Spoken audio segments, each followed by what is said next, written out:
സർക്കാരിന്റെ അനാസ്ഥയിൽ താറുമാറായി സംസ്ഥാനത്തെ മെഡിക്കൽ വിദ്യാഭ്യാസ രംഗം. അധ്യാപക ഒഴിവുകൾ നികത്താത്തതിലും കൂട്ടസ്ഥലം മാറ്റത്തിലും പ്രതിഷേധം ശക്തമാകുന്നു.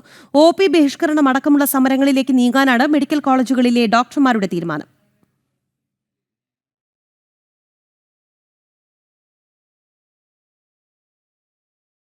ദേശീയ മെഡിക്കൽ കമ്മീഷൻ പരിശോധനയുടെ ഭാഗമായി കാസർഗോഡ്, വയനാട് തുടങ്ങി പുതുതായി തുടങ്ങിയ മെഡിക്കൽ കോളേജുകളിലേക്ക് ഡോക്ടർമാരെ കൂട്ടമായി സ്ഥലം മാറ്റിയിരുന്നു. എന്നാൽ മാസങ്ങൾ കഴിഞ്ഞിട്ടും ഇവരിൽ പലരെയും തിരികെ നിയമിച്ചിട്ടില്ല.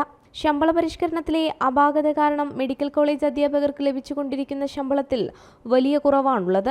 ഈ സാഹചര്യത്തിലാണ് Kerala government medical college teachers association പ്രതിഷേധം ശക്തമാക്കിയിരിക്കുന്നത്. എൻഡോക്രൈനോളജി അസിസ്റ്റന്റ് പ്രൊഫസർ തസ്തികയിലേക്ക് PSC അപേക്ഷ ക്ഷണിച്ചിട്ടും UGC യോഗ്യതയുള്ള ഒരു അപേക്ഷയും ലഭിച്ചിരുന്നില്ല.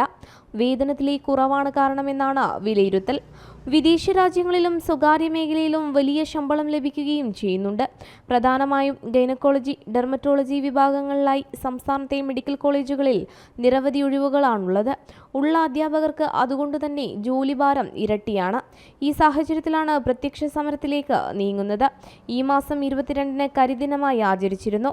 23-ന് ധർണയും സംഘടിപ്പിച്ചു.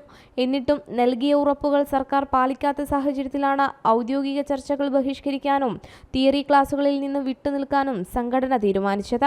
അനുകൂല നടപടി ഉണ്ടായില്ലെങ്കിൽ അടുത്ത മാസം 3-ന് മെഡിക്കൽ കോളേജുകളിൽ മെഴുകുതിരി കത്തിച്ച് പ്രതിഷേധിക്കാനും 10-ാം തീയതി ധർണ നടത്താനും തീരുമാനമുണ്ട്. ശമ്പള കുടിശ്ശിക വിതരണം, എൻട്രി കേഡർ ശമ്പളക്കുറവ് പരിഹരിക്കൽ, പുതിയ മെഡിക്കൽ കോളേജുകളിൽ ആവശ്യമുള്ള തസ്തിക സൃഷ്ടിക്കുക തുടങ്ങിയവയാണ് പ്രധാന ആവശ്യങ്ങൾ. അനുകൂല നിലപാടുണ്ടായില്ലെങ്കിൽ അധ്യാപനത്തിൽ നിന്ന് പൂർണ്ണമായും വിട്ടുനിൽക്കാനും OP ബഹിഷ്കരിക്കാനുമാണ് തീരുമാനം. ജനം, തിരുവനന്തപുരം.